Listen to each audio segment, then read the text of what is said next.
I'm not scared to say nothing. I know that. I'll say it. No, don't say it. No.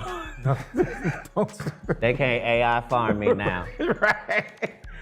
If y'all thought Katt Williams' interview with Shannon Sharpe on Club Shay Shay in 2024 was the tea, then y'all need to hold on to your lace fronts and durags because it's about to get even messier. In our minds, we thought that Diddy was the height of Hollywood's shenanigans and that he was finally getting what he deserved with the Cassie lawsuit and all the expose that was released about him over the past year. But little did we know that the ladder goes all the way up. And according to sources, if you climb high enough, everything circles back to that one name that nobody can get out of their mind. Jeffrey Epstein, the CT rings, SA charges, connections to political figures, and Hollywood's upper echelons. The parties on that infamous island that's all too similar to the Diddy white parties. And what happens when you tie a man like Clive Davis, who allegedly created Diddy, to other powerful entities outside of the music industry? Entities like Jeffrey Epstein and his side piece Ghislaine Maxwell. Jaguar Wright has said before that Clive Davis, Harvey Weinstein, Jeffrey Epstein, Diddy, and Jay-Z were all in it together, but nobody believed her. Clive Davis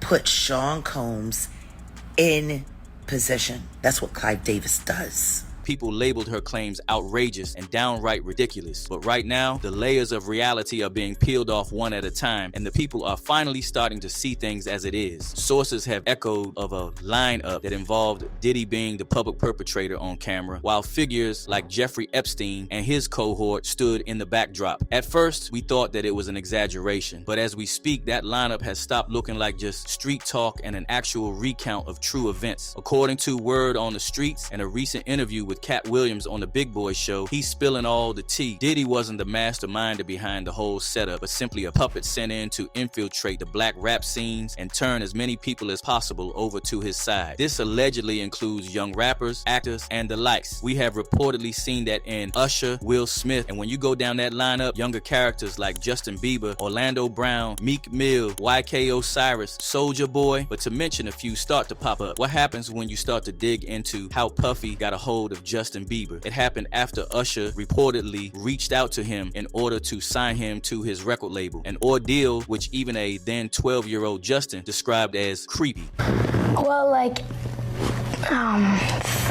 2 or 3 weeks ago, I was with Usher. Yeah, just hanging out with Usher? Okay. Yeah. Yeah. I was with him about, 2 or 3 weeks ago, and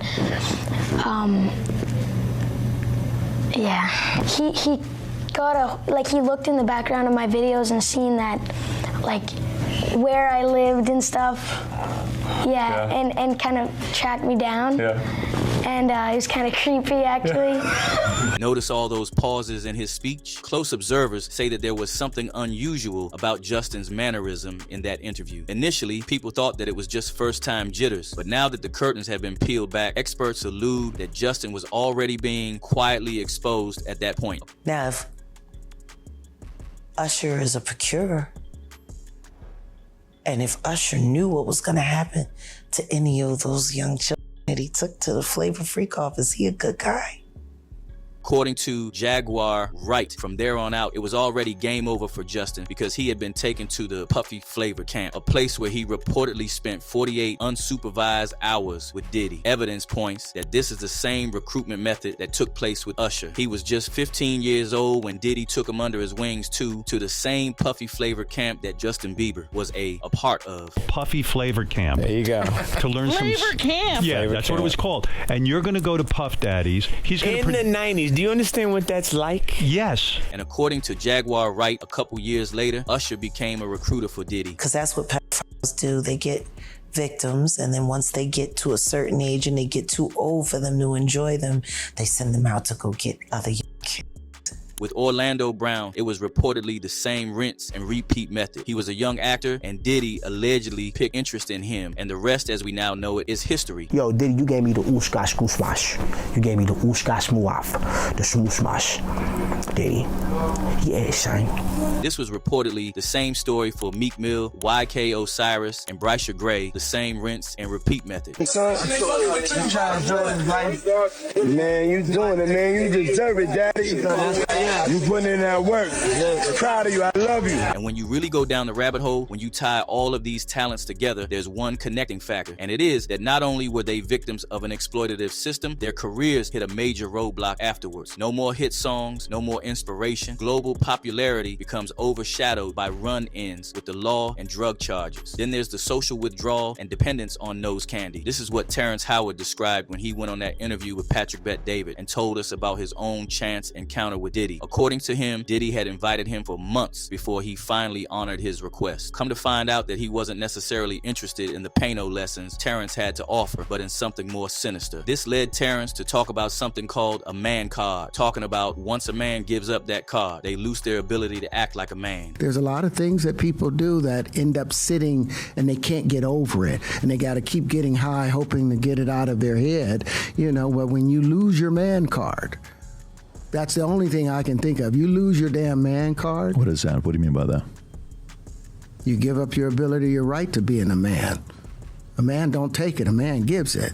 After taking a break from the spotlight for a while, Katt Williams is reportedly back on the scenes. But instead of attacking the industry head on like he did in the beginning, he's taking things a little more subtle this time, quietly peeling the hidden connection between the industry, the man who once called the shots, Diddy, to more sinister ties like Jeffrey Epstein. So far, Harvey Weinstein has been the biggest connecting factor yet. Epstein was known to frequently use his connections to Weinstein to impress young women, reportedly telling his victims that he could introduce them to the Hollywood producer and jumpstart their career. One such victim, Chantai Davies, says Epstein introduced her to Weinstein, which led to her getting an audition for a film produced by a Weinstein-owned company. The reports say that Epstein counted Weinstein as a dear friend, and let's just say being named best friends with a predator like Jeffrey Epstein carries sinister undertones of involvement with it. Meanwhile, Weinstein, Diddy, and Jay-Z operated in overlapping elite social circles, and according to reports, they all share a pattern of predatory behavior enabled by industry power. So could it just be coincidence when the same keeps coming up within the same circles and the stories of victims start to overlap? Upper echelons from different parts of society moving in the same direction with the same narratives of CT operations, SA charges, and bending young celebrities over to join their course and become future perpetrators. These connections are being exposed one day at a time, and we'll be here to uncover it when it all goes down. So in the meantime, let us know what your thoughts are about this down in the comments. Don't forget to hit that like and subscribe button and watch this next video because it gets even messier.